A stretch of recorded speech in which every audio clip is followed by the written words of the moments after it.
So in Uganda, something is happening that is making my body very happy. We got reports that says that there's an increase in DNA tests. So these men are trying to see if these children belong to them or not. Usually it used to be like 3 tests a month, but now it's like 100 tests a month, like 100. That's like over 70% increase. These men are actually doing this test so that they can check if these children belong to them because they don't want to take care of this kid. They're trying to abandon their fatherly responsibilities. And because God hears our prayers, most of these tests are actually negative. So good for the men. But I have very strong opinions on this topic. First of all, I want to talk about the fact that, anyone that deceives someone into, accepting a child that isn't theirs, I think it's immoral. I think it's unfair, and I think it's a betrayal of one's trust. I can imagine the hurt that the person who finally recognizes that, who finally finds out that this child is not his, would feel. It's very painful.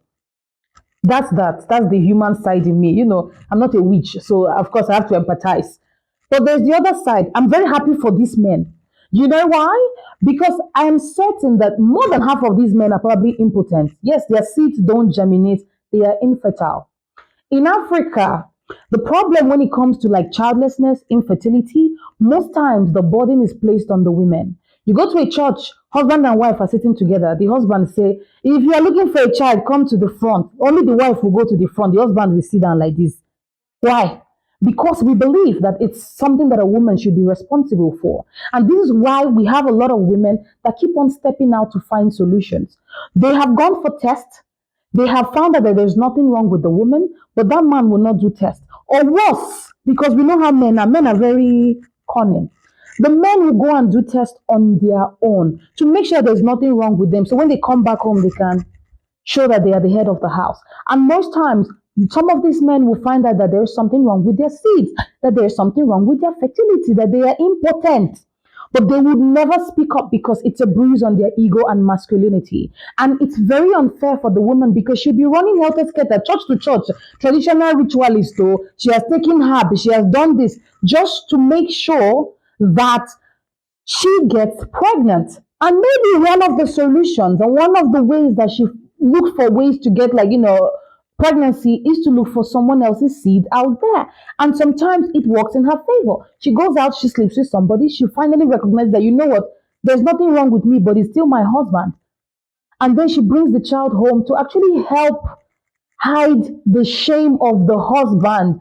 Now that I think about it, let's think about it. In a twisted turn of events, these men are actually meant to be thanking these women. They're actually meant to be telling the women, thank you so much for doing this thing on our behalf, because you know that I would never admit it.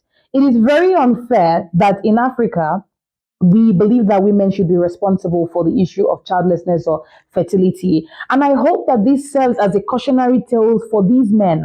Because if you refuse to acknowledge that there's a problem with you, women will continue to seek out solutions outside because it's for their own survival. If you don't have a child, probably the mother-in-law is here every day. Where am I going to get my grandchild from?